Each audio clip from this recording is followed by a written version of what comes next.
भारतीय मानक ब्यूरो के 19वें स्थापना दिवस के अवसर पर मंच पर आसीन हमारे राजपुर विधानसभा के लोकप्रिय विधायक आदरणीय खजानदास जी, रायपुर विधानसभा के लोकप्रिय विधायक उमेश शर्मा काऊ जी, कैंट विधानसभा की लोकप्रिय विधायक श्रीमती सविता कपूर जी, भारतीय मानक ब्यूरो के director Shri Saurabh Tiwari ji, brigadier KG बहल जी, दुर्गेश पंत जी और सभी यहाँ पर आए हुए हमारे पंकज जी समेत सभी उपभोक्ता संघों से, उद्योग समूह से, व्यापार समूह से आए हुए सभी प्रतिनिधिगण, सभी अधिकारीगण, सभी अतिथिगण, मैं आप सभी का आज इस अवसर पर यहाँ पर हृदय से आप सबका स्वागत करता हूँ, आप सबका अभिनंदन करता हूँ।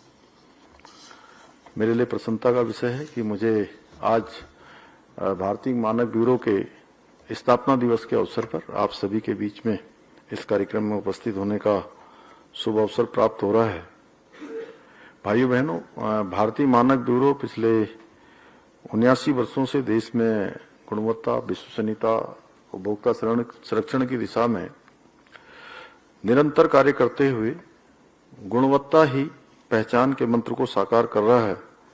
1947 में ये संस्था प्रारंभ हुई और इसकी गौरवशाली यात्रा आज BIS के रूप में देश की औद्योगिक, वैज्ञानिक एवं आर्थिक प्रगति की बहुत मजबूत आधारशिला बन चुकी है।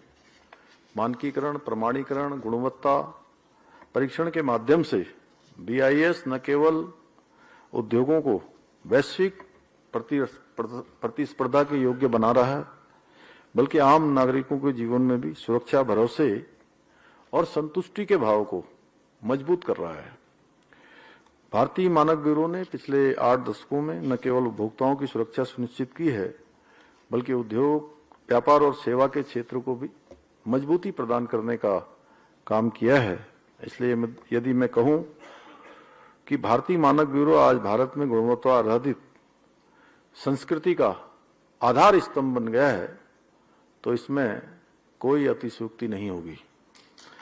भाइयों बहनों, किसी भी देश की आर्थिक प्रगति, औद्योगिक प्रगति और वैश्विक प्रतिष्ठा इस बात पर निर्भर करती है कि वहां बनने वाले उत्पाद और सेवाएं कितनी सुरक्षित, टिकाऊ और मानकों के अनुरूप हैं।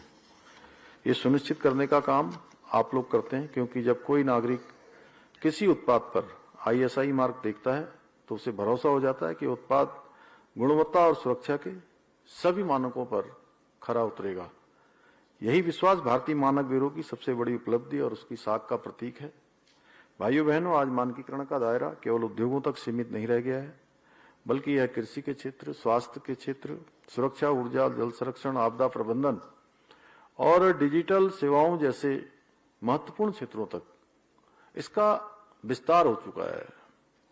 मुझे खुशी है डिजिटल सुरक्षा, मेडिकल डिवाइसेस, ड्रोन, इलेक्ट्रॉनिक वाहन, रिसाइकलिंग सामग्री, हरित ऊर्जा जैसी उभरती हुई तकनीकों के लिए समयानुकूल मानक निर्धारित कर भारतीय मानक ब्यूरो आने वाली पीढ़ियों के लिए एक सुरक्षित भविष्य की नींव बनाने का काम कर रहा है। आज भारतीय मानक ब्यूरो इकोलॉजी और इकोनॉमी के बीच संतुलन स्थापित कर सतत विकास की दिशा में भी बहुत महत्वपूर्ण भूमिका निभा रहा है। मुझे बताया गया कि हमारे प्रदेश में भी मानक ब्यूरो विभिन्न विभागों में, जैसे हमारे यहाँ PWD, MDDA, UPCL, आपदा प्रबंधन के साथ समन्वय करते हुए इन सभी को मानकीकरण की दिशा में जागरूक और सशक्त बनाने का महत्वपूर्ण कार्य कर रहा है। मुझे खुशी इस बात की है कि भारतीय मानक ब्यूरो के देहरादून कार्यालय द्वारा जन जागरूकता अभियान, शैक्षणिक संस्थानों के सहयोग एवं उद्योगों के साथ समन्वय स्थापित करके गुणवत्ता के प्रति समाज में एक सकारात्मक वातावरण तैयार कर रहा है। भाइयों बहनों, आज आदरणीय प्रधानमंत्री श्री नरेंद्र मोदी जी के दूरदर्शी नेतृत्व में आत्मनिर्भर भारत, मेक इन इंडिया जैसे संकल्प केवल नारे नहीं, बल्कि देश की आर्थिक, औद्योगिक और तकनीकी प्रगति के मजबूत आधार स्तंभ बन चुके हैं। आदरणीय प्रधानमंत्री जी का स्पष्ट विजन है कि भारतीय उत्पाद विश्व में गुणवत्ता का मानदंड बने। इस लक्ष्य की प्राप्ति में आप लोगों की भूमिका महत्वपूर्ण है।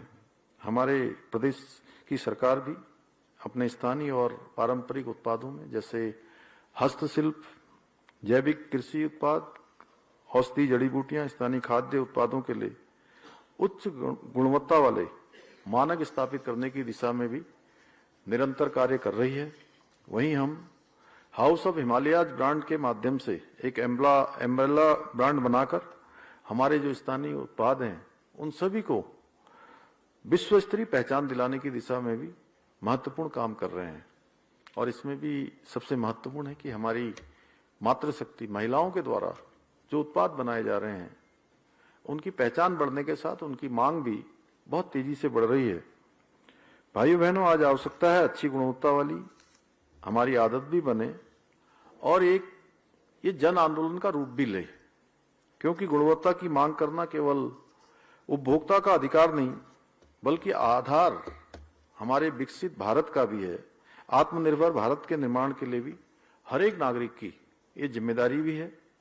अगर हम गुणवत्ता को अपनी आदत में बना लेंगे तो न केवल हम विश्व के सभी मानकों पर खरे उतरेंगे बल्कि एक समय ऐसा भी आएगा कि जब हमारे उत्पाद वैश्विक मानक तय करेंगे। मुझे पूरा विश्वास है कि भारतीय मानक bureau one nation one standard की नीति के साथ हमारे देश को वैश्विक मानकों की दौड़ में शीर्ष पर ले जाने पर अपना योगदान देता रहेगा। और हम सभी मिलकर आदरणीय मोदी जी के 2047 तक भारत को विकसित बनाने का जो उनका संकल्प है उस संकल्प में अपना योगदान देंगे और अवश्य रूप से हम इसमें सफल होंगे।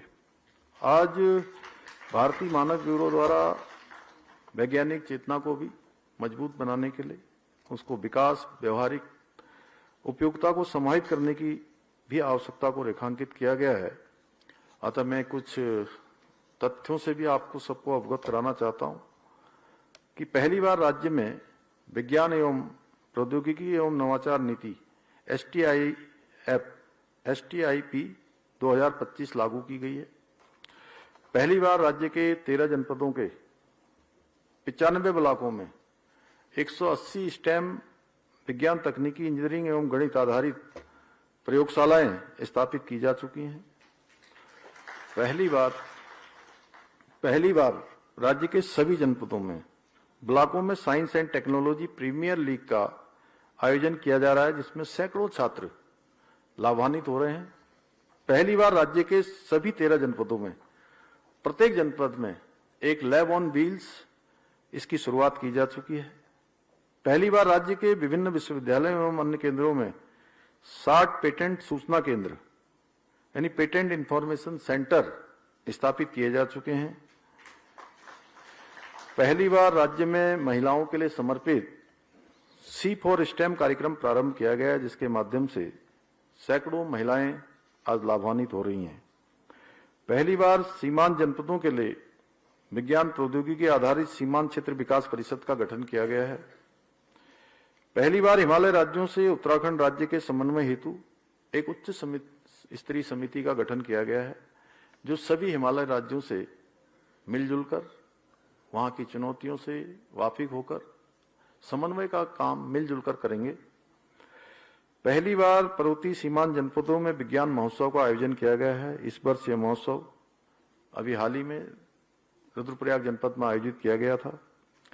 पहली बार राज्य सरकार ने सभी जनपदों में विज्ञान प्रौद्योगिकी एवं नवाचार केंद्रों की स्थापना हेतु बजट आवंटित किया है। पहली बार राज्य में विज्ञान रेडियो 88.8 मेगाहर्ट्ज के माध्यम से विज्ञान प्रौद्योगिकी एवं नवाचार आधारित कार्यक्रम जल्दी ही प्रारंभ किए जाएंगे। पहली बार देहरादून में देश की 5वीं साइंस सिटी के निर्माण को उल्लेखनीय गति मिली है।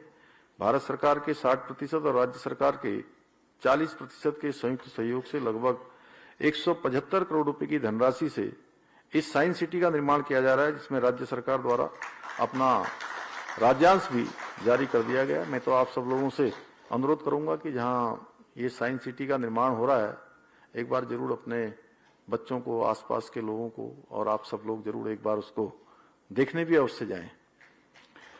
पहली बार राज्य में विज्ञान रेडियो 88.8 मेगाहर्ट्ज की स्वीकृति प्राप्त हुई है।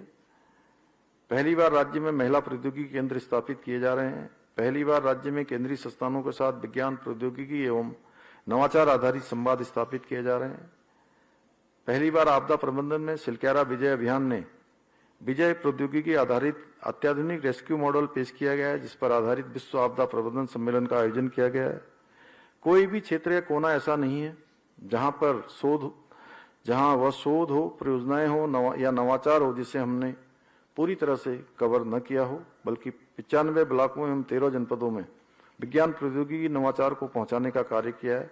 और यह भी पहली बार हुआ है। पहली बार राज्य में ई गवर्नेंस GIS आधारित विज्ञान एवं प्रौद्योगिकी मॉडल स्थापित करने के उद्देश्य से जिला चंपावत डैशबोर्ड तैयार किया गया है तथा जनपद रुद्रप्रयाग हेतु कार्य प्रगति पर है।